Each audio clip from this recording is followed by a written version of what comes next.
Hey guys, can you hear me? We are back for another episode of the Lakers Fast Break podcast. It is a snack pack, everyone. It's Gerald Glassford coming right back at you here from the Lakers Fast Break Pop Culture Cosmos. Thank you, Darren. Truly appreciate it. Yeah, Joe, he can hear me. Darren can hear me. So I don't know why you can't hear me. So weird. Huh. All right. Well, we'll keep on keeping on. It is, of course, Gerald Glasser. Thanks again for watching this. You truly appreciate it. Go ahead and check out the great shows that I have lined up for you. Obviously, first off, it is the Pop Culture Cosmos. What's up, Serge? What's up, Sports Baby? Xbox in the future. What's up, man? How you doing? Joe can't hear me for some reason. I don't know why. He's working on his gremlins for his headphone, I guess. We've been having headphone issues. First it was me, then it was John. Now it's Joe. Oh, well, we'll keep at it. But it is, of course, Gerald Glassford. Thanks again for watching this. I truly appreciate you joining us right here at the Lakers Fast Break Podcast. I also host the Pop Culture Cosmos. On this week's Pop Culture Cosmos, right where you get your podcast, go ahead and check out me and John Orlando from the PVD Cast as we go ahead and break down the awesome world of professional wrestling on the State of Pro Wrestling for October 2024. That's on our latest episode, and upcoming later this week is the Inside Sports Fantasy Football channel. We have got some great things going on there. Chris Sardieri, hopefully Joe Soro, if he's got his headset working, and I will go ahead and discuss what happened in week 5, and is it time to bench Josh Allen, who was the number 1 rated quarterback heading into the season? We'll go ahead and discuss that. Plus, I told you about Joe Flacco. I was right. So go ahead and hear my thoughts on Joe Flacco if he can continue the run for the Indianapolis Colts and more. This coming up later this week on Inside Sports Fantasy Football. Also, as well, of course, our shout out to our members. They're being displayed down below, starting off with Doobie Raphael Search, Naija Narukami Tutal, Legend Weston, Moonlight, Remy, Retro 7, Intel, Samir, JSJ, Kurt, Darren, Sports Baby, and of course, Xbox. Everyone is greatly appreciated.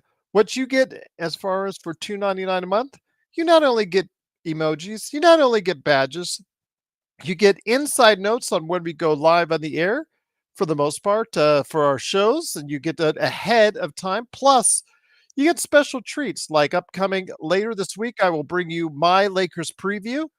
And also, as well, you got my Mr. McMahon review first before anyone else. And also, can you hear me now? Can you hear me now?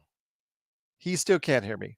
Also, if you remember, we are going to roll out for you the predictions from our esteemed colleagues as far as the Western and Eastern conferences. So you will get that ahead of anywhere else, whether it's on this show or on our websites that we got for you, Lakerholics.com, or the upcoming Lakers Fast Break website. You never know what may happen. We've got that cup coming, but you will get it first. First, if you remember, as far as our thoughts. And if you want to go ahead and give your thoughts on the Eastern and Western conferences, if you want to give an order of projections, that's what I've asked the guys to do. Plus MVP, Coach of the Year, Rookie of the Year, Most Improved. Yeah, we do all the entire list. So I have got the guys in the background working on it, except for Joe. He doesn't like to do those type of things. It's too much for his brain. So go ahead. If you want to, you can email me, LakersFastBreak@yahoo.com. But I am posting those results first and foremost for our members for just $2.99 a month. Alfred, what's up? Go ahead, man. I emailed you. You're one of the experts, so you go ahead and share your thoughts, my friend, in detail as far as that in writing. And then also, I asked you if you can, whenever you can, come on the show. I've already got Legend on Wednesday. I've already got Stone Hansen coming up on Thursday. So, yeah, absolutely. Definitely, we're looking forward to having those guys on the air, bringing Alfred back into the mix.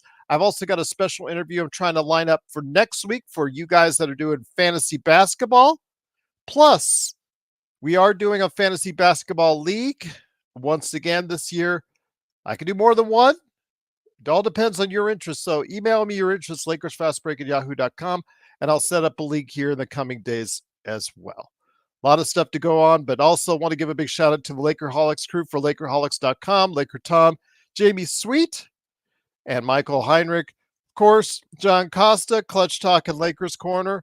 Also, as well, you want to go ahead and get a shout out to, when you can, Empire Jeff TV, covering the Dodgers and the Lakers. Daniel Barry Sports Highlights. Yo! Also, as well, John McCalian channel, Lakers in 5. All these great places you need to go like and subscribe, but make sure you like and you subscribe to get the latest notifications on when we go live on the air. We've gotten a lot of subscribers in the past few days, and I'm so grateful. We were kind of worried, kind of slowed down for us, but it's moving back up again in the right direction. It's all because of you right here at the Lakers Fast Break. I like pineapple on pizza too, Darren. And in fact, I'm having a smoothie right now I made here at the house with pineapple, with some orange, with some apple, and some spinach. Just trying to do the healthy thing. Thought I'd throw it all together with some ice, get a smoothie. Not too bad. Not too bad, actually. Try to do the healthy thing, see what's going on. But yes, I like pineapple on pizza. Cool, bro. You have absolutely no idea what you're talking about. Absolutely no idea. Pineapple on pizza rocks. Have yourself a Hawaiian pizza. Like, you've got a round table near you. If you've got a round table near you, their Hawaiian pizza is really good. They put Canadian bacon on it. They put regular bacon bits on it, I think, as well. I had it. It's sensational. They fill it all. And one thing with Round Table, it is more expensive, but they put a whole bunch of ingredients on it. So there you go. Cool, bro. Man. Yes, there's nothing better to have than to have Hawaiian pizza in Hawaii as well. But it is, of course, Gerald Glassford. Hopefully, I'll be joined by Joe. He is having technical difficulties. What a shock. But it is, of course, Gerald Glassford. I will be coming with you right now as far as my thoughts on the Lakers and their time in Palm Springs. It's 2 games down in the preseason schedule. They're not due until Thursday when they go to Milwaukee for Pfizer Forum. Can you hear me now, Joe? Yes. All right. Woohoo! What was going on, man? I don't know, something wrong with the Google Chrome browser. I switched browsers and it started working. Oh, sweet. Well, glad to have you here, my friend. And I'll leave it to you first off. I want to ask you this. 2 games, they were 0 for Palm Springs, but while we know the show to always go ahead and point things out as far as what the Lakers are doing wrong, again, I'd like to point out some of the things that they were doing right. That first half in the second game, I took a lot from.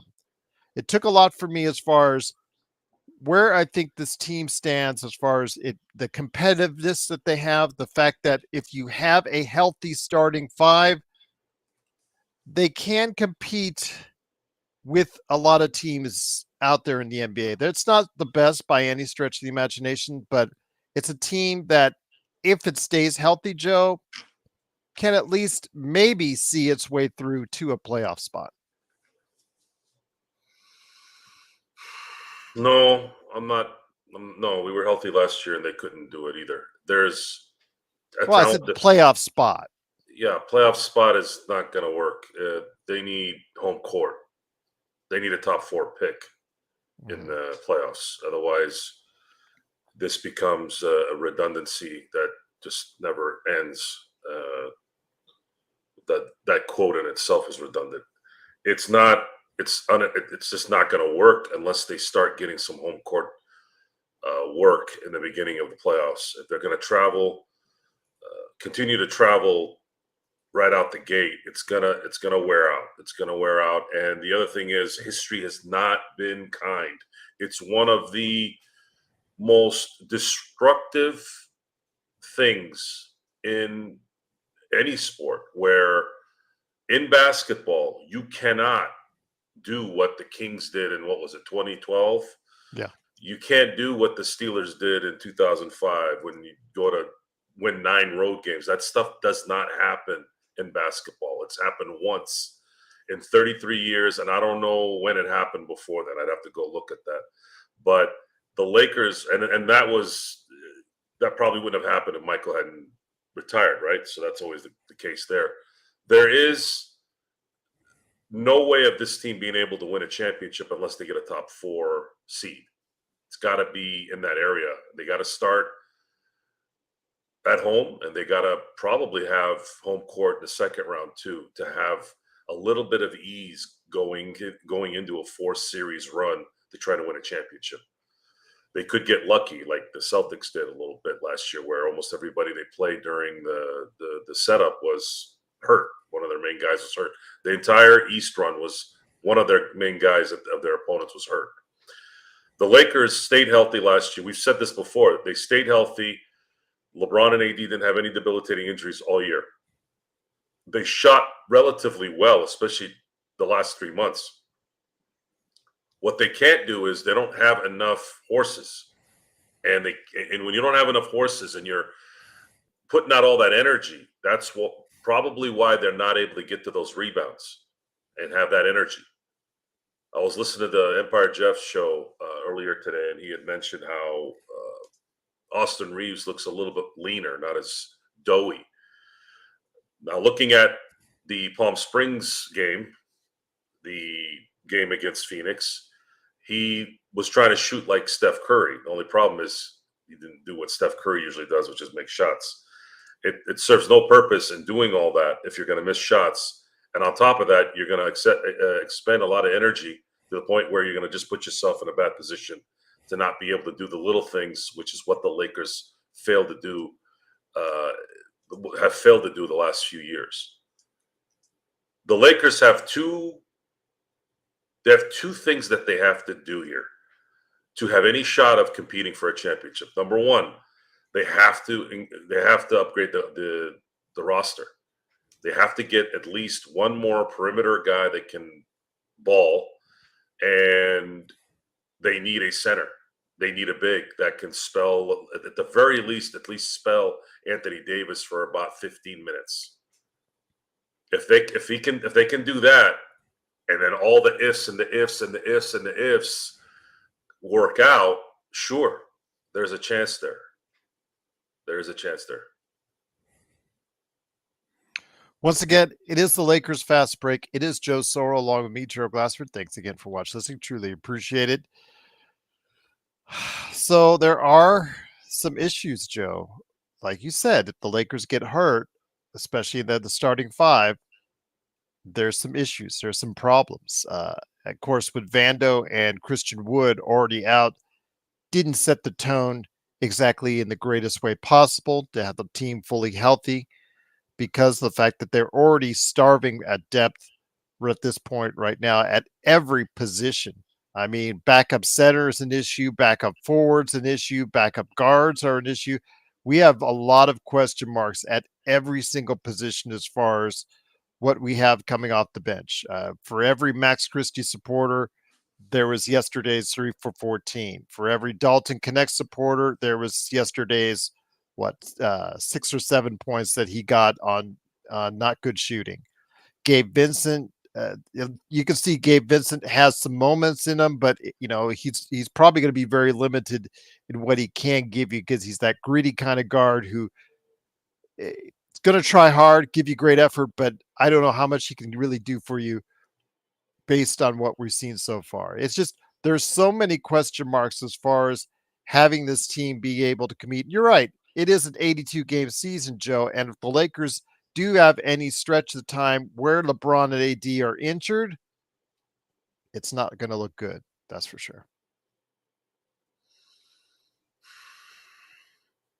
Other than LeBron and AD, there's no surefire starter on this team. The starters beyond that are starters by default. Rui would be a perfect 6'7" guy off the bench.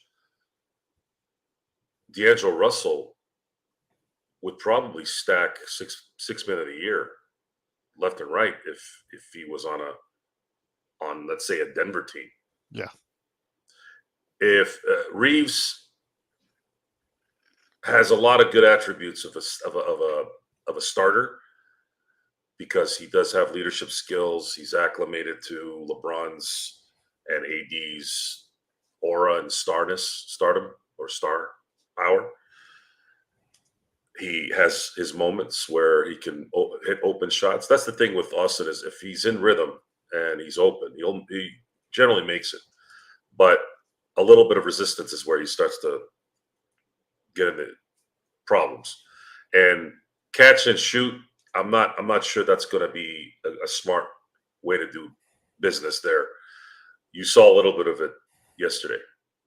I don't think he's a catch and shoot guy. I don't think he'll ever be that guy. That takes a certain skill set, and there's only a handful of people on the planet that can do that in any given generation. So I'm gonna say this. I hadn't been thinking about Austin in terms of a trade scenario, because I feel like there's some stability there with him. But if he doesn't make shots in this new JJ Redick arsenal of threes, which is not that drastic of a change of anything that anyone else is doing in the NBA. The NBA, pretty much the entire NBA, pretty much runs the same lousy, shitty offense, which is what you saw yesterday. Shoot threes, try to make a couple plays, shoot threes, make a couple plays, shoot threes. That's essentially what all the NBA is these days. If it's true that JJ Redick wants to shoot a lot of threes, factor this into your thoughts. If you're going to want to shoot 43s a game, you're probably doing that to keep your team in it so that they are not crushed by either the half-court offenses of the Jokic's and the Embiid's and the big men, basically, that no one really, anybody can guard. Even AD has trouble guarding the bigs for a couple of reasons. Number one, I think that they're just too big for him, and he's probably better off guarding other people other than big stumps. But the other thing is, people playing half court against the perimeter of the Lakers, they're going to be able to dribble, and get past it pretty quick, draw on a double team, throw it to the three-point man that's open, and then boom. So by maybe possibly, this is just my thoughts here. I'm not saying this is what they're trying to do, but in knowing basketball, my thoughts is if he's going to have these guys running and shooting like they're the Golden State Warriors of 2017, or even the Phoenix Suns of the mid-2000s, you're probably doing that so that you can keep your opponent constantly in stress instead of relaxed. Because the second really, really good teams get relaxed, that's where the Lakers start to mess up, and they're not able to get rebounds, and second and third chance shots start to go in. The only problem with that is one of your players, who's the important player, is going to be 40 years old this year. If he doesn't roll like that for 82 games, you're toast. AD has never really been a guy that can play stressful basketball for an entire year. There's always a lull somewhere. Usually it's a soft tissue injury typically, or he kind of disappears during certain games where you're wondering why he isn't playing well. I think a lot of that comes down to he kind of checks out, whether it's direct or indirectly, he checks out, and that's just kind of who he is. And you wonder, well, what the hell's he doing? Why does he only have 5 shots? You know that, right? Everyone knows that, right? That happens pretty much 10 or 12 times a year, maybe more. There would have to be habits broken, and every single role player that's got something on this team has to all have improved at least a little bit. I'm talking everyone. AR would have to improve in his ball handling or his shooting. Rui's going to have to be able to get better somewhere in defense and shooting. Could D'Angelo go from really bad defender to possibly at least a good team defender? If those things are not there, then you're just back to where you were. And then are we going to start doing shows about how JJ Redick is a bad coach in January? That's what's going to be the question.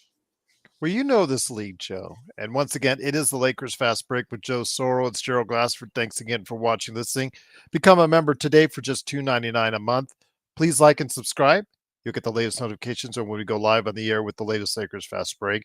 You know how this league works. They saw the formula for Boston and how they made it to the finals, and then obviously how they made it the next year to where you saw them now as far as when they went to the finals. Then they obviously playoffs, run after run after run leading into the championship they won based off of an offense, especially with Joe Mazzulla, and they're predicated on 40 plus threes a game. Now everybody wants to follow that form. It's a copycat league, Joe. It is when they see success with that, or with Indiana or Sacramento the year before when they both went high octane offenses.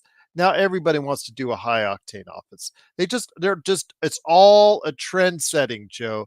They all talk about that in training camp, how they want to follow what just worked the season before.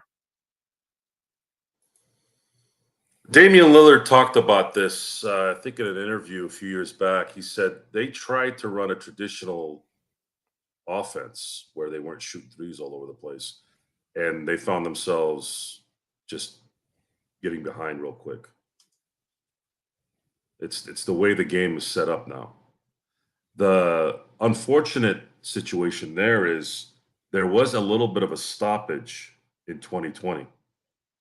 And with the COVID fiasco and the bubble situation, and the fact that Rob Pelinka and Jeannie and the gang decided to break up what likely would have been a probably 5-year championship run, they had kind of stomped on that new wave basketball.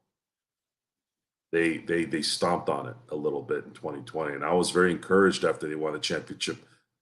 After winning the championship, which is first. The second thing was I was excited the fact that the Lakers had finally neutralized this 3-point fiasco. They had the horses to do it. They had the correct players, and Alex Caruso and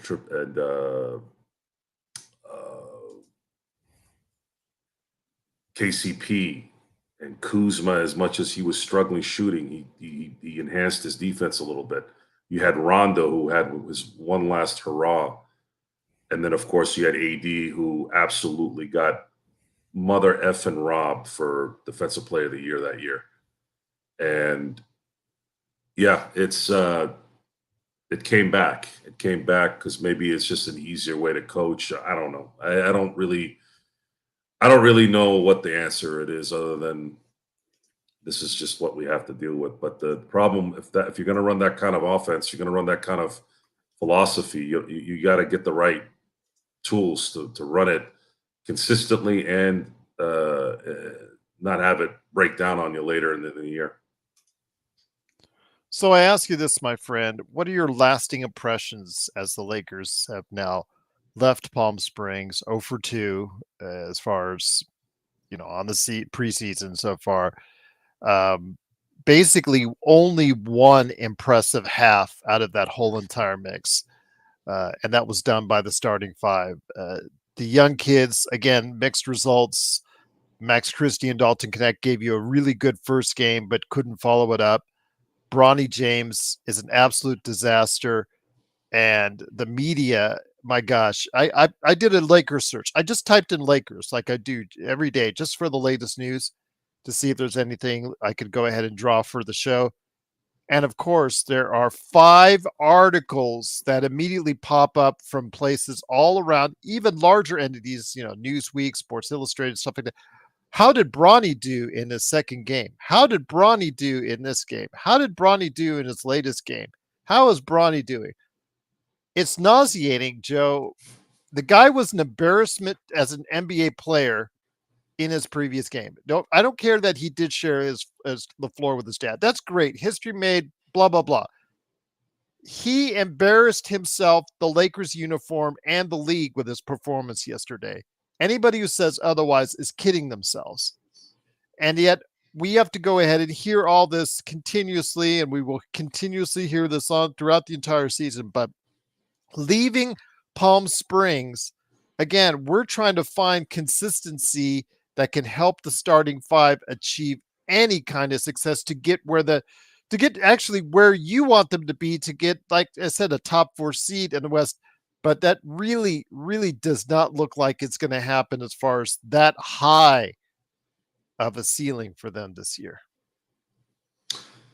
What was worse is the 2 times he came in, he was an absolute. He was a. It was a train wreck that He was a second half. detriment to winning, which is what this all started out with, anyways.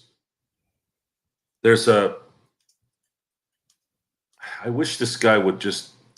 I mean, I guess I sort of understand this, but let me read something to you. I found on the internet. I feel sorry for Bronny. And I there's some truth to that, by the way, even for me. I know I sound like I'm trying to dog on the guy, but I'm not. But then at the same time, he is 19, and I think he should have told 20. He turned 20 yesterday. Yeah, 20, whatever. So here, I'll read the quote and then I'll continue with the comments. I'm sorry for Bronny. It's clear that he doesn't want to be there.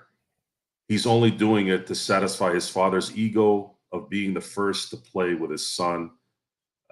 Sincerely, anonymous NBA player. I am in agreement with whoever that is. It's exactly what it is, and we've discussed it already. This is a LeBron James decision. He made himself and and the franchise, and this is really Jeannie and Rob's fault, no matter what, for listening. Because we talked about this on the last show. They could have had Bronny and still drafted someone that might have been something. Yeah. You could have had both, but you didn't. That's the part that fucking pisses me off. Why did he have to be drafted? Well, they wanted to sign him on a like, dude, your dad's a billionaire. What the hell? What does that even have to do with anything with the discussion? Because remember, they were threatening him. Well, hold on. Remember they were threatening. His agent was threatening. I don't give a shit what the fuck he was threatening. Okay, just listen to me. Okay. There's no reason to not have both.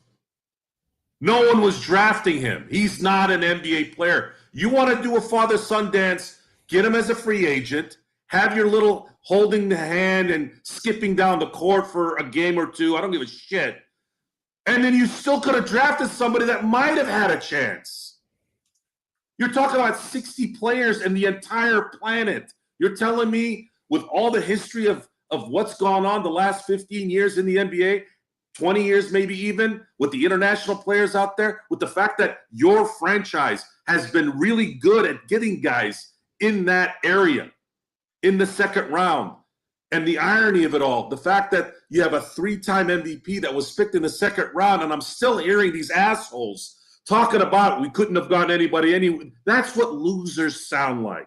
These guys touting all this shit about him and his dad and all. That's what losers do. These are losers. Losers in their profession. And the only reason why they have their job is because they had enough tongue up somebody's ass to have the job. Because they're not talented. They're not. A lot of these ego-driven assholes and these execs, you know this better than anyone, and I've said it 100 times to you. You were around the world, the video game world. You were around the entertainment business. You know damn well that's true, and it's still going on. Those assholes like their ass kissed, and then there's other things going on too, and that's how they stay in their positions. And for me, it's a double this for all the counts. And these are the same assholes when things go wrong. Oh, 10 years later, oh, well, he did something to me. Bitch, why didn't you say something 10 years ago then? Well, I was scared about my job. Well, why are you coming out now when everyone else did? That's another coward move. This whole situation from the moment, because I've had several of my friends go, what's wrong with you? Why are you so mad about this? I go, what is it about?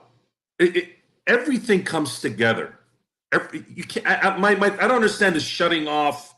Oh, well, I want to win here, but I don't want to win there. That never makes sense to me. I want to win everywhere. I want to be the best everywhere. But instead, what did we get? You just read a quote from a player in the NBA. And he wrote it perfectly. He wrote it perfectly. It's been a problem with this guy and all the polarizing figure of LeBron James.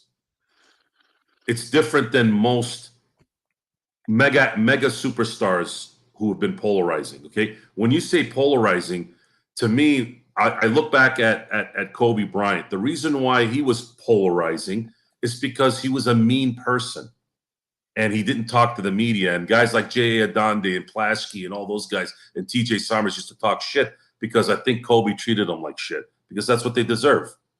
That's what they deserve sometimes, those media types, right? Especially the LA Times back in the late 90s and early 2000s. So, because they were trying to create that rift between him and Shaq. I'm going to always blame Shaq and Kobe for that first.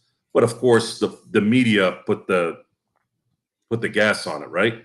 Oh, yeah. They didn't make it any better. Yeah. So now, fast forward, it's done a complete 180. Now all the media either does not have access. They get jettisoned out of there. Or even if they say anything, it's so far away that you don't even hear about it. And then now we have to sit here and watch and listen to trash. And I got to watch out for what I say, apparently, to some of people around me, not like threaten-wise, but just, dude, relax or this. I'm like, fuck you. No, I'm not going to relax. Relax for what? You do something wrong, I'm going to tell you you're doing something wrong. This is my favorite team. I care. Okay, I'm used to 6 championships. I'm used to 9 finals appearances in 34 years. And all of a sudden I see a team that is the most popular basketball team in the history of this planet run their operation like the Chicago Bears, the Arizona Cardinals, the Cleveland Browns Clowns, and the Cincinnati Bengals. Absolutely not. I will not accept it. And I'm not going to run away either. Like a bitch. Like all these other bitches. Oh, I'm going to stop watching. Oh, I'm going to stop. How do you solve anything? Running away like a bitch. So maybe nothing happens here. It's very likely that it won't. But at least I can say on tape, and it's on tape, I tried. I try to tell you guys.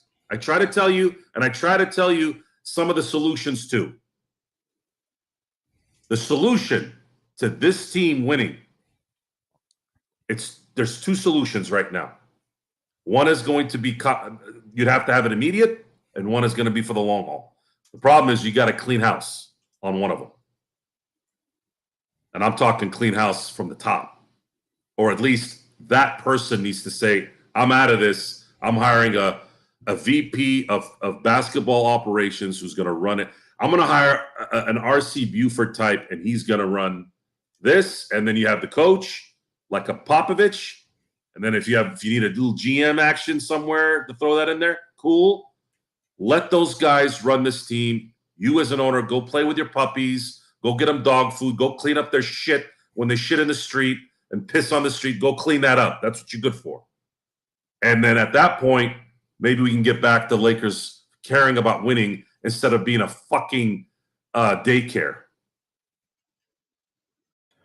Once again, it is the Lakers Fast Break. It is Joe Sorrell along with me, Gerald Glassford. Thanks again for watching, listening. Truly appreciated. We're going to be here all week trying to bring the best of Lakers talk straight to you on YouTube, Facebook, Twitch, also wherever you get your audio podcasts, including Apple Podcasts and Spotify as well. Want to give a big shout out to our audio listeners. We never forget about you, so it is truly appreciated whenever you get a chance to catch us. I know it's not the most family-friendly show in town, but it's the most entertaining right here at the Lakers Fast Break. So, Joe, again, JJ has got some things to work on. One of the things I haven't discussed in real detail with you over the course of the past weekend, I wanted to save it for you, was the defensive end. While the offensive end with the starting 5 in that first half really was good, 69 points, didn't look like they had missed a beat there outside of Austin Reeves' jump shot. The defense had some issues, especially with the second team, just missed assignments, lack of communication. It was just not a good sign. Everybody had their good points and their bad points. Yes, 8 block shots in that first game, but they got beat several times. And obviously, when you give up 124 points in the game against Minnesota, that's not good. and they didn't give up much less here against Phoenix. So the defense, I think, is something that JJ has to focus on because right now it's just not that good. No, I don't think they are focused on defense. I don't think That's not good. I don't think there's going to be any defense other than hoping AD can anchor something or get in the way. Jackson Hayes and AD played well together. The issue there is AD is still playing when Jackson Hayes is in there. And the problem there is if Jackson Hayes doesn't stand next to AD, it's a complete disaster. Looking at the first half, especially the first quarter, I saw phenomenal basketball, expected basketball from two future Hall of Famers, one all-time great, and the other you can say is an all-time great, definitely top 75, right? And that's not a surprise. It's not. Those guys are amazing. And then you have the guys that are starting who are doing their job, scoring, and there was some really good fundamental basketball going on. A lot of good pick and rolls, a lot of good dives to the basket, a lot of open layups, which is nice because usually when there's resistance, Lakers seem to have a problem there. However, that's one quarter. Let's say a quarter and a half of LeBron and AD playing. Let's say 2 quarters. The problem is they still got to play another 2 quarters throughout the year. You know what I'm saying? Or yeah. if you factor in total minutes, they have to play at least 3 quarters out of the 4. Can LeBron and AD play at that high octane environment for 3 quarters each game throughout the year? That's 36 minutes. That's 36 minutes a game playing at that intensity. I don't think it's going to work. I would love for it to work because it would work with their talent, but it's just not. LeBron could have done it 5 years ago. AD could have done it 3 years ago. Mm-hmm. But I don't see, and maybe AD could do it if he had a little help, because AD could sit back for a lot of those minutes because he does have certain players that can score. AD doesn't have to go down to the block, hold the ball up, and throw the ball to the open man. That there's a lot of energy to I guess execute that. He usually kind of opens the lane, sits back, and lets LeBron go to the basket. Someone else run a pick and roll, draw the defender if they are going to the basket. Austin obviously does that sometimes. Throw it to the open man if a help comes through and tries to get in the way. It's possible, but it's not realistic that it can last for an entire season. Where it could is when you have at least a couple more guys that you know are bona fide number 3 and number 4 starters. The Lakers only have really 2 starters on this team. If they are to enhance this team, they have to find at least 2 more starters. Because imagine what a difference this team can be if you have Austin and Rui coming off the bench. That changes the entire dynamic of that team. A center and then maybe a small forward type, someone that can play a little bit of defense and can at least score in 15, 16 points a game. Someone that could be a Glenn Rice, maybe not shooting like Glenn Rice, but someone that could drop 50. Someone like Michael Porter Jr. of that ilk. Heck, I would take Aaron Gordon, an Aaron Gordon type. I know Denver didn't look good in Abu Dhabi as a team, but Michael Porter Jr. was singled out because he looked like he was fit, in shape. And he's had several back problems over the years, surgery among one of the other things. He actually looked really good so far from what I saw, and also from what the feedback was as far as so far in preseason. So he has to give them a lift because Christian Brown, or Braun, however you want to say it, he's very iffy as far as what he can give as a starting shooting guard in place of KCP. So that means that's going to be more reps, more ups, more attempts, more shots, and more time for MPJ. And that's probably what they banked on, that Brown would replace KCP. This will be his third year. He's already championship pedigree. More time, usually for a up and comer, means more opportunity to get into a rhythm. You can't hold back talent at some point. You got to throw them in there. It's kind of like when Kobe, after his second season, as much as we loved Eddie Jones, we knew that he was in the way. And everyone thinks, oh, Phil Jackson had been there, the Eddie Jones would have never got a trade. Maybe, but especially at that time, you know, positions were more structured. And sure, Eddie Jones could have probably come off the bench, but would he have? I don't know. It's similar here too with Denver. I think they're going to be better this year. They're going to be hungry, and if they stay healthy, I think there's a big chance that they represent the West again in the finals. Because one bad quarter, they very, very well could have went to the finals again, and they probably had a better chance of beating Boston than anybody. Okay. I mean, a lot of people are predicting the otherwise during the course of the season just because of the lack of depth that they now have by losing Brown and then KCP in successive seasons. So can't pay everyone. Yeah. In Denver, they won't pay everyone. That's just that simple. Yeah, the system is going to start. The system is going to start evening out here. That's what they wanted. You're having issues with Brandon Ingram not getting signed, and no one else wants to sign Brandon Ingram because he is not a max player. But sometimes you can get lucky in terms of your timing, and someone has to spend that money, and that's probably what Brandon Ingram's probably waiting on. Who's going to sign him because somebody has to. I mean, they have Jokic for 81 games this season. I mean, how can you argue with that as far as them being maybe a top 5 team in the Western Conference? And then always a playoff shot when you've got them in a 5-game or 7-game series. You always have a chance if you have Jokic. And then Murray, depending on what shape he's in, we'll see. Again, he's a big deal. He just signed his extension. He's coming off a bad Olympics and not the greatest playoffs in the world, looked out of shape. He better get back into shape real quick if he's going to help out Jokic this season. You're talking about who? Murray. Oh, Murray, Jamal. Yeah, he was out of shape. He looked terrible for Team Canada. Yeah. Yeah. Jamal's an interesting player.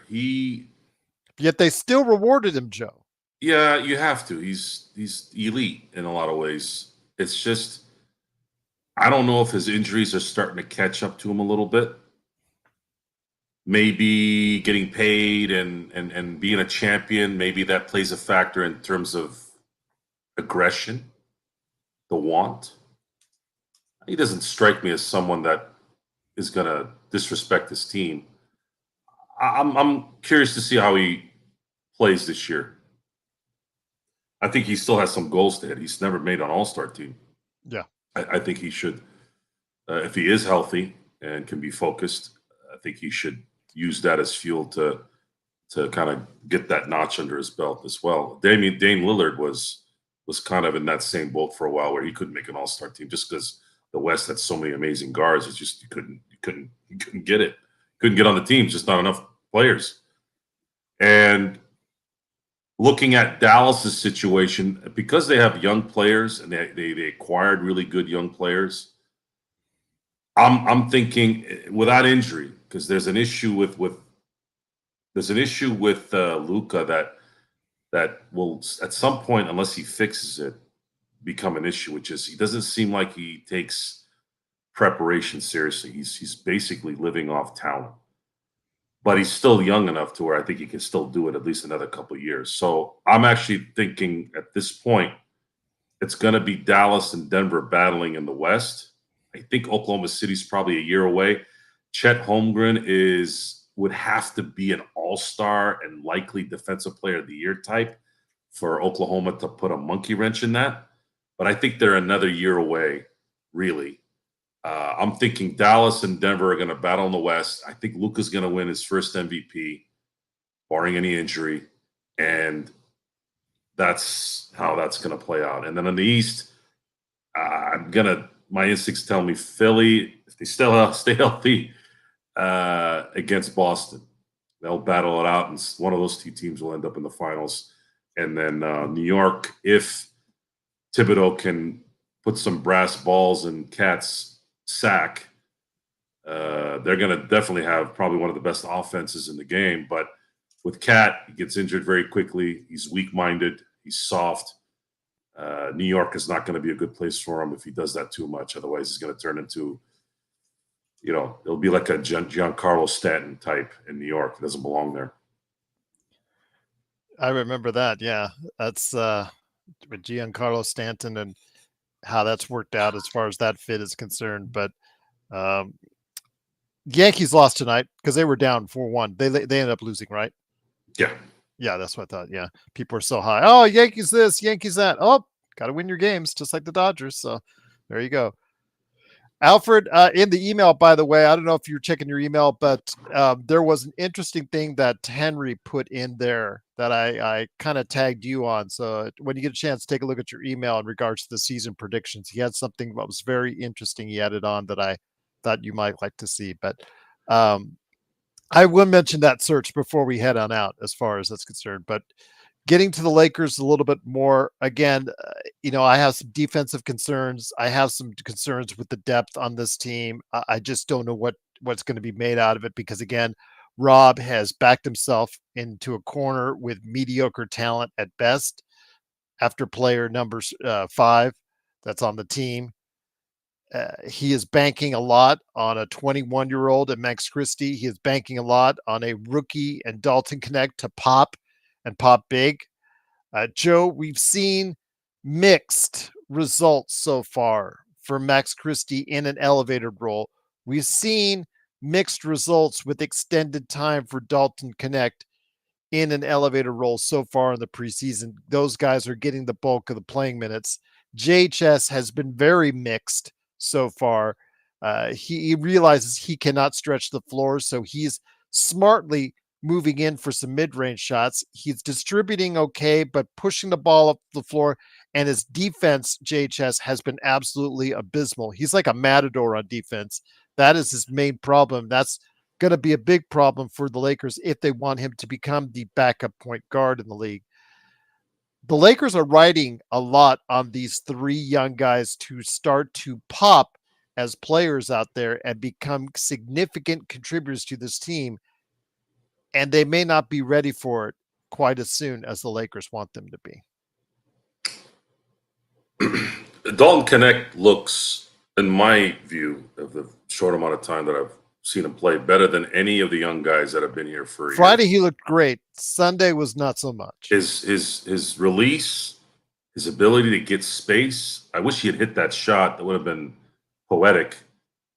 Dalton Connect looks like an NBA player. I'm sorry. If that guy puts in the work, he is going to be a problem. He's too big, too wide, and too good of a shooter. It's just what it is. The Lakers absolutely won in that deal. That guy should have been a top 10 pick. They got him at 17. They won that one. And I hope JJ Redick uses him. And I hope he tells Dalton, hey, Dalton, look, you're going to start getting tired around February, March. So make sure you get ready for that. And don't worry about it. Just play your rear end off. Be a part of this rotation. It could be a huge help if he actually becomes a very viable player off the bench, because right now the Lakers don't have one guy other than Gabe Vincent that can possibly be a positive this year. And that's going to be a big concern. The only guy coming off the bench that we have seen play in a leadership in an effective role to where you're like, okay, he's going to be that guy that can make some things happen at least 10, 15 times during the year where it will help the team. Anyone else? Max Christie, JHS. Jackson Hayes is going to play by default because the Lakers don't have anybody else. So that's, it's going to play out the way it does. Anyone else is toast. Max Christie is an absolute bomb. JY, I don't think AD will ever win a DPOY award now with Wemby in the league. I just think that's just his to win for the next few years, starting this year. As soon as this year, he could happen, Joe. Adam, he is a reject until he shows he's not. But that goes to show you how bad the roster is that I'm touting Gabe Vincent. He has the ability. He's done it. The problem is he going to stay healthy? Because I'm not depending on Reddish. I'm not depending on Vanderbilt. I'm not depending on Christian Wood. These guys are known they're known roster fillers. That's it. With an occasional effective game. And that means nothing for this team. We don't. This team can't afford a guy to do well for 20 games. Play 20 games here, miss 15 games there, come back, play 15 games, then get hurt again. That is as useless a player as any of us here watching this show.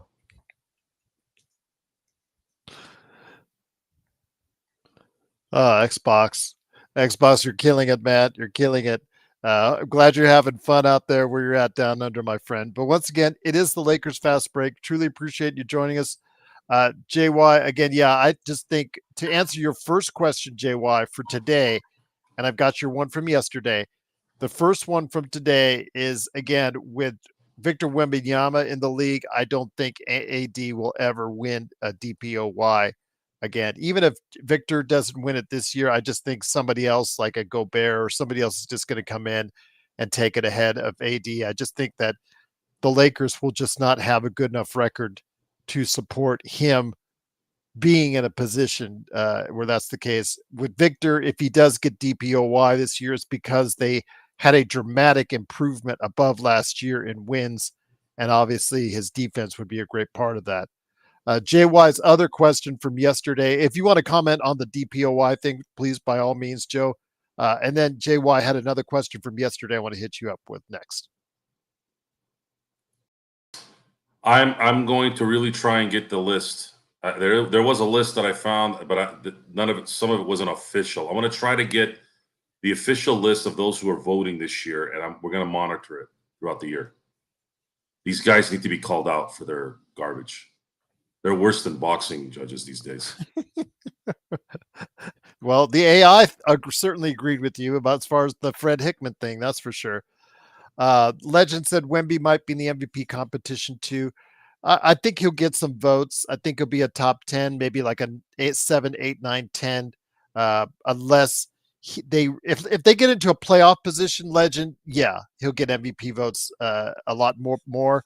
But if they just even improve like 20 games beyond what they did and get into a position where they're close to 500 or at 500, he'll certainly get some consideration as far as a top 10 pick as far as the MVP is concerned. But the other question I wanted to hit up with JY. JY put it at the very end of our show when we were going off the air, and I thought it was a good one. And I said I would go ahead and address it to you. If you had some time to think about it, the impact for LeBron on this era. And I'm assuming he meant this era right now that we're in, the past, 10 years, maybe since 2010. Your thoughts, my friend, on LeBron's impact on this era of basketball? His impact from the basketball standpoint is legendary. Mm-hmm. You can't deny that he's the best player of his era. And it's not really close. As good as Steph Curry is, LeBron is 2 steps above Steph Curry. And Kevin Durant, even if he had stayed in Oklahoma City and just continued to do what he did, he still would have never been better than LeBron. No one's been better than LeBron the last 14 years, in my book. He's been the best player of the last 14 years.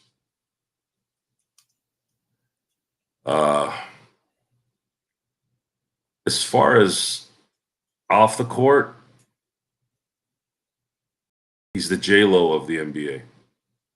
It's the easiest way I can put it. In terms of his kind of, I don't know, is the word passe a good word? Well, that's what he is. A lot of passive aggressiveness has been basically the outlier of his career. And, as someone who used to defend LeBron quite a bit for the stuff he did off the court, some of his stuff he does from the heart, which is good as far as for social issues. Some of the other stuff that he does as far as the passive aggressiveness, as far as the messages he sends, it just is frustrating. And I cannot defend it anymore, Joe, because, it's just some of the stuff like the hourglass and all the stuff he did last season. I'm just tired of it, man. It just gets old when he does that stuff. He says he's in a better place. And by the way, Black says corrupt is incredible. Congratulations, Joe. He When it comes to LeBron, he says he's in a better place now. He's more at ease at this point, his 22nd year. He's more reticent and acknowledges that this team probably is not a championship team. He's happy to play with Son, all those great field things, emotions. But let's see, Joe. Let's see if this season goes awry, just how at ease he will be. Let's see if the passive aggressiveness starts to come out. Let's see if the tweets come back out again that drive us nuts. Let's see if the irritation, some of the words he says to the press, or the manipulation starts to happen again in the press that we have heard and seen over the past few years. That also is a part of his legacy, but it's not the part of his legacy I like to draw on. I like to draw on the fact that he is, again, one of the most talented players of all time. Obviously, his record and his resume speaks for itself. I'm not saying he's the greatest of all time. I don't want to get in that argument. I want to get the discussion who is, who isn't. I just know he is one of the greatest players of all time, and you can't take that away from him, no matter how much you hate him. I don't hate LeBron. I just No, don't. I'm talking about the LeBron haters out there. Well, the people who dislike things these days, they're not really relevant people in society. What confused me about, if you were a Cleveland Cavs fan, that was understandable, the whole decision. Why did people who had no skin in the game care so much? And that comes down to just the insecurity and the stupidity of the human being. I never understood why anyone cared, other than the Cleveland Cavaliers. They should have been angry. They should have been throwing venom at him. That made sense. He kind of slapped them in the face on his way out. And I know these players don't owe fans anything really, but in a lot of ways you kind of do. I mean, they're buying the tickets. They're spending their time watching you. There's a reason why Michael Jordan was loved and Kobe was loved. Now, Kobe was loved in a different way from all three. Kobe was loved by the people who were loyal to him because of who he was. Kobe said, and I've said this in the past, Kobe said he could walk around Orange County. He lived in Newport Beach. He said he could go to the Baskin Robbins and go get his kids ice cream because most of the rich people over there looked at Kobe as a equal. They didn't look at him as a god. I'm paraphrasing, but you get my point. He goes, and I remember reading a quote where I can't go to LA. I can't walk outside LA. People go wacko over there. And the reason why they go wacko is because Kobe's everything that city at least used to be. They're not now. Now they're trash. There used to be. I mean, LA's always been a little bit of, a back and forth, but now there's no back and forth. It's just trash. But the hardworking guy, the trying to put your boots on guy, that's why people loved Kobe in LA, because Kobe represented them. He came to work every day. He put on a performance. You couldn't not watch a game in December and January and February, because what would happen? You would miss Kobe hitting 81. You would miss Kobe hitting 62 3/4. You would miss Kobe hitting 50 games four straight games of 50 or more. Those things changed with LeBron. LeBron, phenomenal basketball player, phenomenal athlete, best of his era, but he has a he has a love for himself, and all these guys have egos. All of them think highly of themselves, but LeBron, I always said, had more of a feminine way of how he did it. He's more pussiness with it instead of like a man, like Shaq and Kobe and Michael. Those guys wanted to destroy your entire existence. LeBron wants to do handshakes and go tweet.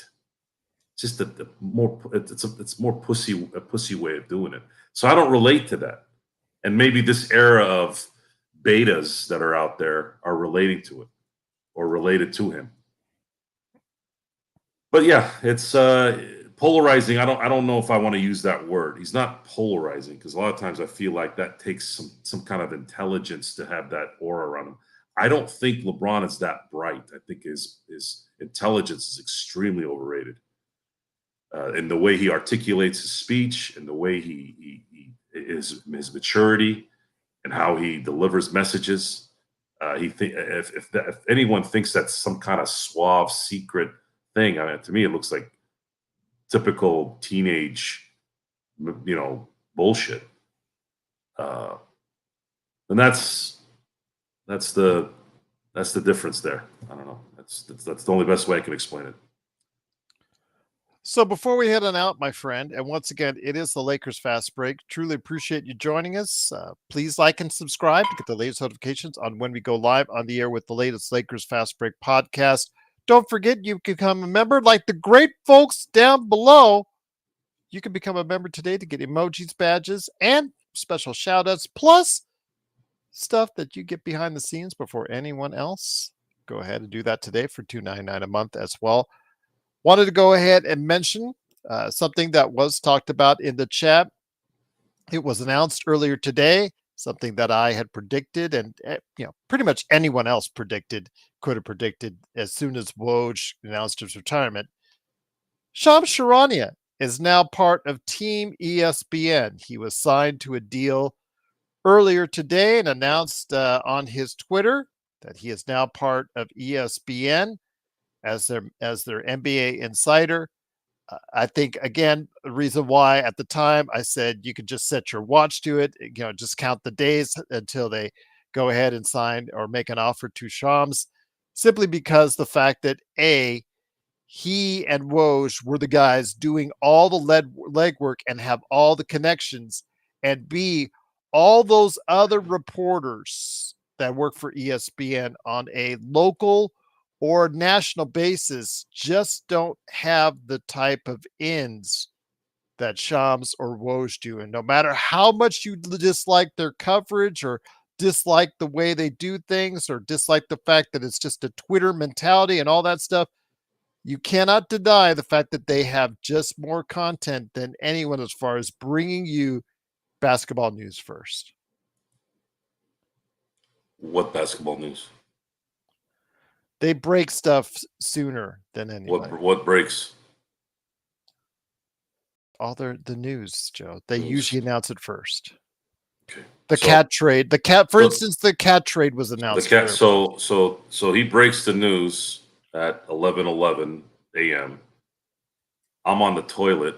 I get out. I find out 11:18. What changed in my life in those 7 minutes? I'm just letting you know, Joe. I told people I would talk to you about it and ask you about it, and I knew you would growl about it. So go ahead, growl away. The NBA, I know you're not a fan of Shams. Yes. Well, I'm not. It's not that I'm not a fan. It's just I have seen him work. I've seen him. I don't see the point anymore with this. The NBA destroyed the two things they owned every league in. So what's the point of having Shams? What? We have a trade during the trade deadline. They're going to trade Chris Middleton for 2 first-round picks and a horse. Is that what we're looking forward to here during the deadline? Well, I'm just telling you, he breaks news faster than anyone else in the business right now because Woj is retired. I know it's a lot of it, and I've talked to my good friend Mr. Rafael Barlow, who does Locked On NBA Draft podcast and all that. We've talked before about what he does, all the work behind the scenes, how he keeps in contact with everyone from high level executive to uh, different people at arenas, as far as keeping in touch, keeping in contact, knowing birthdays, knowing other stuff as far as personal things, as far as just keeping in touch on a friendly basis so that he will get that news first and foremost. Again, he bumped into me when I was at the Wemby game in Henderson, when Wemby was his first game here in the States, when he was trying to go in and schmooze and glad hand all around. So I've seen him schmooze in person. I'm not, again, he, whatever, like what you want to say about it, he does get the news first, and it wasn't too much of a surprise, as I said weeks ago when Woj retired, that this would happen. And again, you could see a mile away that ESPN was going to get him under their wraps. Cool. Yeah, I know you wouldn't be too thrilled about it. I don't care. It has nothing to do with being thrilled or not thrilled. It just, there was a time for these guys where there was excitement for it. I don't see it anymore.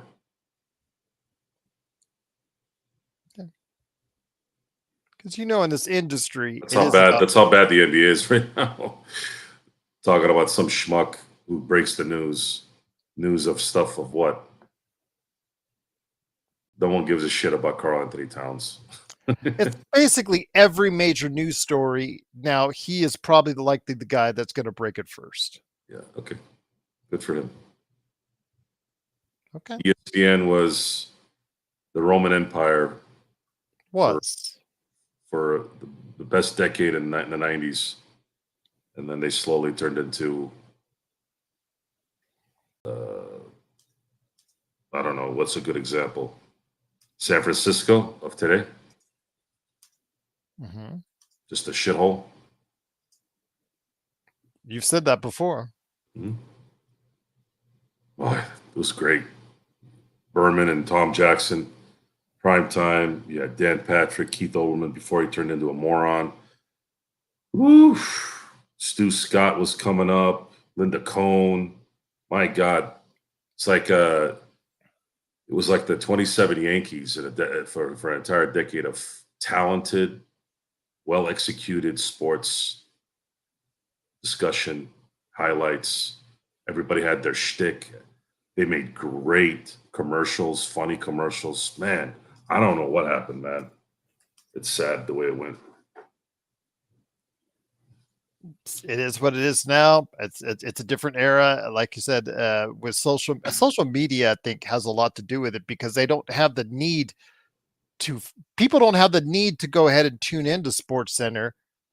Now they could just go to YouTube. They could just go to Twitter. They can just go to TikTok to get a lot of their information that they were getting before from these major outlets for news, sports news, entertainment news, what have you. They could just go to get just social media and get their fix a lot sooner. Yeah, but you look at their website and what do you see?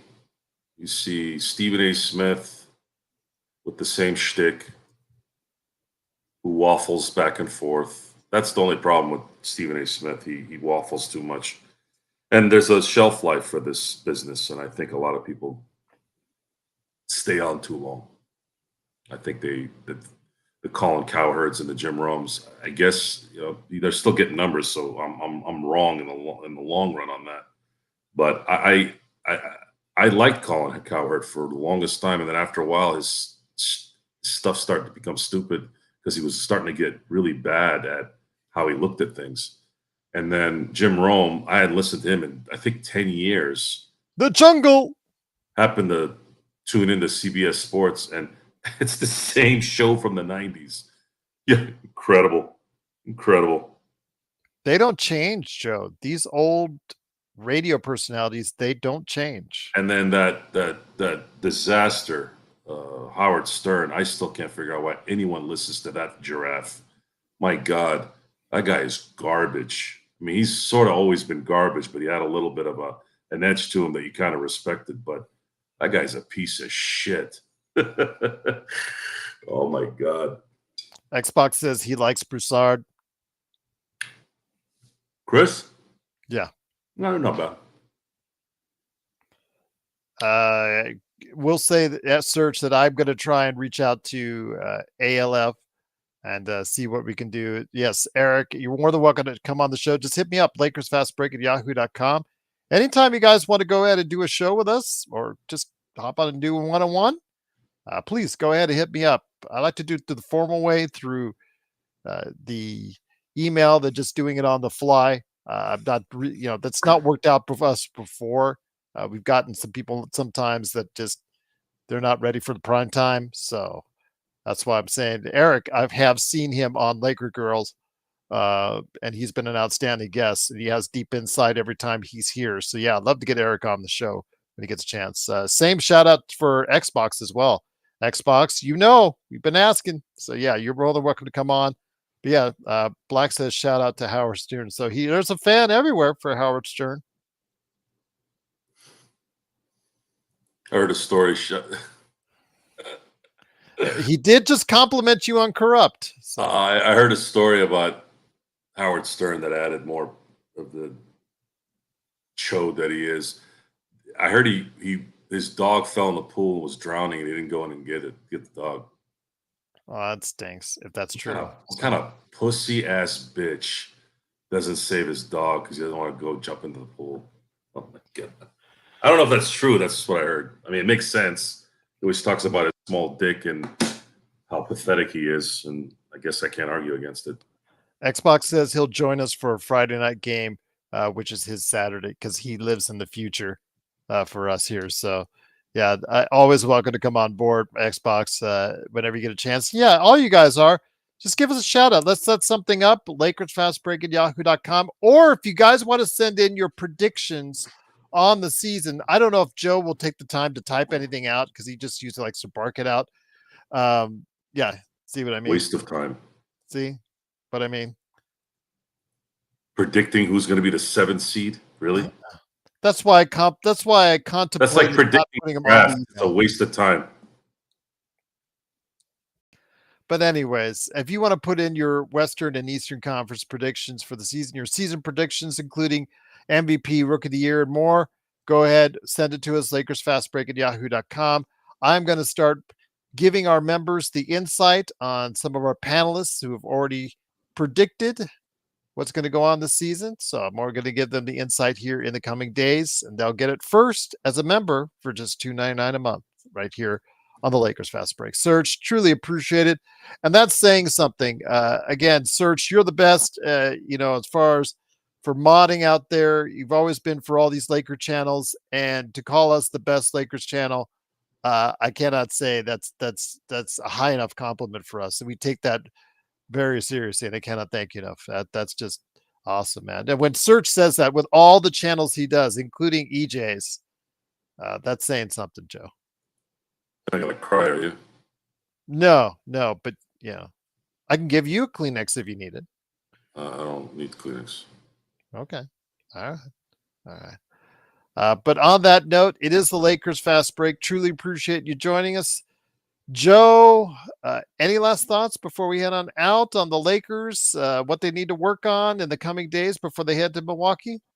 Yeah, Jeannie, sell the team or put somebody else in charge, and after the season, start over. We're not even into the season yet. Mm-hmm. It's better to be prepared. I'll let you guys. I'll let you guys know in December. I'm going to ride this wave a little bit. Okay. And it'll be like it'll be a 2-foot wave. I can probably ride it with a boogie board, but I'll ride it. And come December, if the Lakers are sitting at 10-15, 10-18, something like that. Yeah. What did you think about JJ Redick's coaching over the past 2 games. There's only so much he can do. He wants to put these guys in a position to succeed. The problem with basketball is it's hard when you don't have the talent. You can't camouflage it. Mhm. Not to that extent. You could hide it at certain points, but when you don't have enough talent to throw out there. Looking at Austin Reeves taking all those threes, he had to have gone back last night and said, "Shit, he needs to make those shots, otherwise this is going to bomb." And Rui's not going to be that guy either, and maybe D'Angelo could be, but is he going to be able to play defense too and do that? He's going to have to rely on LeBron and AD, and you're going to play Russian roulette with their health on that. The Lakers have to get 2 starters, 2, preferably 1 at center. Where would you go to first? I don't think there is anywhere right now that wouldn't require gutting a little bit of your team. Oh yeah, you have to trade money for money. So now what you in terms of the Lakers needing to get lucky, the Lakers would have to, let's say, the first couple months play out of their minds, right? Let's just say they play out of their minds because LeBron and AD are fresh. Let's say they get to the new year 20-10. Or is that more? Would they play more games than that? Is it 30 games first couple months? Let's say 22-12. Okay, because remember, 30 games is what Rob is going to use as an evaluation So tool. let's say they're 22-12 after 34 games. It's probably then, because here's where you kind of start going, oh, maybe this team's good enough. No. Now you need to get reinforcements. Now you go and you kind of take some of the little bit of talent and maybe just 1 draft pick and go get a couple of starters.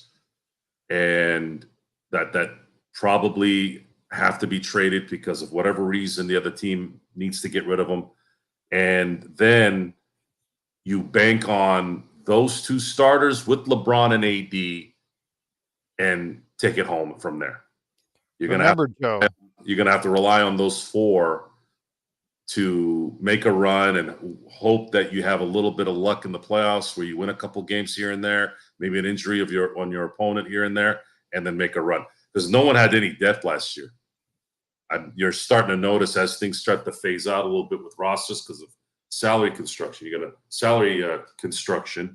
You're going to start seeing more and more top-heavy teams that are winning championships because they can't afford to not pay their 2 stars, and then maybe their 3rd and 4th stars need to get paid a little bit below the max, but that's still going to max out their cap. Remember, though, they cannot take back or they cannot take in $1 more than they're sending out. Because of where they stand as far as beyond the first tax apron, they can still trade for multiple players, but it cannot be for $1 more than what they're sending out, Joe. Yeah. And based off how Rob Pelinka's managed trades and the salaries, it looks more like he won't be able to enhance the team to where it needs to go. They'll probably acquire something, but it won't be probably something that's to the enhancement of putting the Lakers in a position where they're like, oh, they're going to get a top 4 pick now. I'm sorry, top 4 playoff spot, which is paramount. Absolutely paramount. The Lakers cannot win a championship if they don't have home court, at least at the beginning of the run. JY is asking how much intel is Coach K giving him or advice is Coach K giving JJ Redick in his initial offering as coach? What's up, Intel? I don't know. None. Oh, I'm sure they've had conversations. What's Coach K gonna say to JJ Redick? Maybe there's questions that JJ is asking him. Like what? What would it? If he's going to ask him, like, he's probably going to tell him about LeBron. Let's say he asked him after he got hired. Well, how am I going to deal with LeBron? Well, weren't they friends? Maybe he knows. Is he going to say something about Anthony Davis? What are they going to run? What's he going to tell him? How to run sets? How to act on the sidelines? Does JJ Redick look like a guy that acts anything close to Coach K? Polar opposites. Okay. Polar opposites in personality. I don't see any benefit of him asking Coach K for anything because he's going to do what he wants anyways.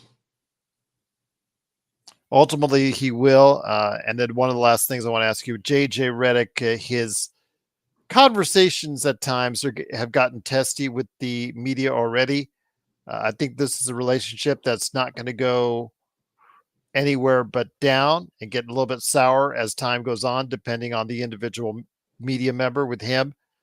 You saw it go sour pretty bad with the media and Darvin Ham. Although if it goes bad with JJ and the media, I don't think it will be as adversely effective or affect the Lakers or their fans as much as a souring did with Darvin Ham, because Darvin just said some of the dumbest things out there. I don't think JJ will say some of those same dumb things. I just think that JJ and the press will not always get along. I don't give a shit if he's clowning media people. Doesn't matter. I don't really care about that. What made Darvin's comments hideous is it pertained to the team. It pertained to winning. If JJ wants to snap back at some question he doesn't like, that doesn't do anything for me. I don't give a crap. All right. But Darvin was the idiocy of Darvin's mentality. This guy's supposed to be old school, yet he completely withered under the millennial mentality of, oh, you guys are too hung up on winning certain games. I'm like, stupid moron. Every game matters in the West. And it was proven in 2 years in a row that you coached, you stupid idiot. If you had given a shit, winning 3 or 4 more games, you wouldn't have been in the position you're in where you had to play another damn game. And why are you resting guys in the middle of December because of a tournament where you only played 1 extra game anyways? Why did this guy act like they were playing a tournament where they played 10 games extra? Because then at that point, it would make sense. It's like, this is what I'm saying is when people get squeezed, doesn't matter where they're from. This is something that needs to be really talked about. Because you ever notice how everybody's story is, oh, I came up hard and I came up this and I came up, and everybody, and I'm sitting there and some of these guys, I'm like, you came up hard? I mean, I read a little bit of a synopsis of this guy's life. The guy grew up in freaking Calabasas or something like that. I'm like, what's hard in Calabasas? What, you had to drive up the mountain? You had to deal with some traffic? Like these guys are delusional. And it was hilarious because I didn't watch the whole documentary because I didn't give a shit. It was kind of boring after watching a little bit. But it was hilarious. Did you ever watch that David Beckham Victoria documentary from like last year? So I've always liked David Beckham, but this was like, I loved what he did here. And I love that the cameras kept it going. So they're interviewing Victoria, posh, and I like her too. I don't dislike her. But she started talking about how she grew up and she was trying to make it out like she had to work for certain things. And all of a sudden, David Beckham sticks his head out. He's like, tell the truth. Tell the truth. Tell the truth. What did your dad drive? And she tried to avoid it. And then finally, he kept egging her on. And she finally said, my father drove a Rolls Royce. So he kind of cut that bullshit out. Like, dude, you've been privileged your whole life. It's okay. Just don't be a fake about it. and every interview and every discussion, no matter who it is. And it's funny, I'm looking at athletes, right? Guys that have been recruited since they were probably in their freshman year in high school, listening to these guys who've had their ass kissed and they've been catered to all their adolescence come up and say, oh, I've been disrespected and no one believed in me. I'm like, the one that really made me laugh was Lamar Jackson. There was so much talk about how he had been disrespected and this and that. This is after he had just won his first MVP. I'm like, what are you talking about? He won the Heisman Trophy. He was a first-round pick. He just won the MVP. What the hell are you talking about? He's been disrespected. He's been practically handed 2 MVPs because there's something going on in the NFL where they have this hard-on for Lamar Jackson. They wanted this guy to be Joe Montana for some reason. I don't know why. So, like, it's a level, as I've gotten older, and EJ said some, he always likes, he started saying stuff on the show today about, I'm going to be this guy that's going to just be outside my house yelling at everything. I go, first of all, my house is done up right. My neighbors are done up right. I don't have problems here. I don't yell at kids in my neighborhood. What I really get irritated by is grown-ass men acting like bitches. That's what's changed since I've gotten older. You have grown men my age, maybe a little even older than me, that have turned into complete pussies. And they need to be called out. They need their manhood challenged. And I'm here to challenge it. And if it bothers you, come tell me. And I'll tell you why. Doesn't matter who you are. World-class athlete, someone that lives down the block, military guy, cop, doesn't matter. I've seen them all. And I'm surprised myself. I'm like, dude, you were in the military for 12 years. How are you letting this person control you? You're a Marine. You were in Iraq getting shot at, and you're getting, like, rolled over by someone at home? Really? Come on, man. Not a good look. Doesn't help children. Children need to grow up with strong parents. Needs to be a balance, especially the boys. I digress.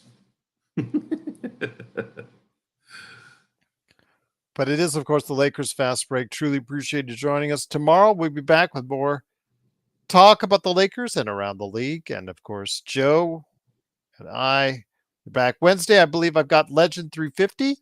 And on Thursday, I believe it is Stone Hansen returning to us for a pregame. We'll do a pregame with Stone Hansen. So I know he's on the East Coast, so make it easier on him. So we'll do a pregame with Stone Hansen on Thursday. And, of course, Legend 350 on Wednesday. Still trying to line up more guests for you over the next couple of weeks. And, of course, Joe and I will be here always for the post games. So what are you doing? I got something stuck in my tooth. Oh, okay. I was like, okay. As long as your headphones are working, then that's all that matters. But it is, of course, the Lakers Fast Break.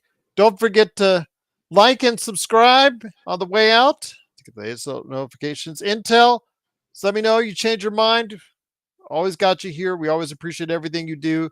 Black, great to have you here again. Enjoying the demo of Corrupt, which you can get right now on Steam. Hopefully it continues to do well for you, Joe. Any big calls yet that you're getting on it? No, we've gone through 3 publishers already. We need a good sponsor is what we need to the finish line. Okay. Someone that will drop a good amount of money, not a lot, just enough to get a next level marketing campaign and let us sell it on our own because the industry is doo-doo.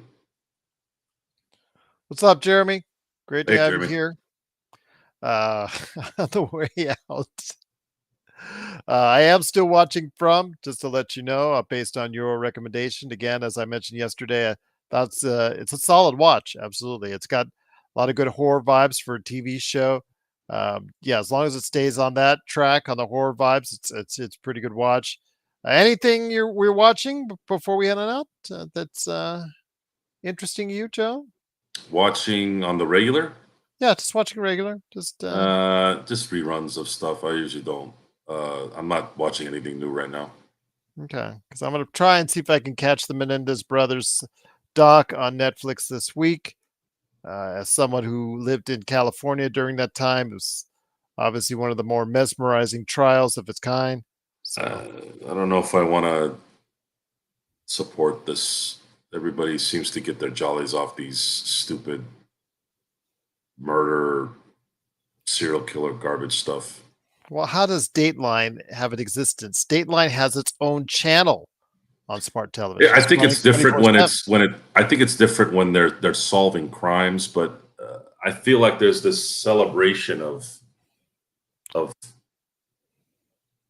the Scott Peterson thing. I was watching a couple of those things, and the reason why I watched those is if Scott Peterson had been just probably if this had happened 5 years later, they would have known everything. They would have known exactly where he was, where she was, because there would have been cell phones, there would have been iPhones. They would have been able to track things. You know, and I'm not saying he's not guilty, but there was some things there that I started watching, and I'm going, we're being manipulated into this stuff. And even the unsolved mystery stuff that came out this year, all they're doing is UFOs and Roswell. I'm like, dude, this is not an unsolved mystery. I want to see actual unsolved mysteries, and they haven't even solved any of these new ones either. Like, what's the point? Nothing definitive yet on AD and Braun. Joe was already on record saying that they will probably sit out against the Bucks, but nothing definitive yet has been said by JJ. If it is, I will retweet it on the Lakers Fast Break on Twitter. I just hope I don't have to watch. We know that the regular season jerk off fest is going to happen. I don't know when. It's going to depend on what's going on in the game, because you absolutely cannot put Junior in any of these games if there's competition going on. You cannot. And they're going to have to pick and choose that. And the fact that he's taking up a roster spot too is an embarrassment. He has no business. Last night was an embarrassment. He was absolutely a joke. This guy was not an NBA player in the first place, and he proved it. And he never will be. I want you to put this on tape. LeBron Jr. will never be an NBA player in the sense of being an NBA player. And I'm curious to see how long they're going to run this. The fact that he has a 3-year, not a 2, not a 3-year guaranteed deal, just adds even more idiocy to this whole situation. They have with a 4th-year option.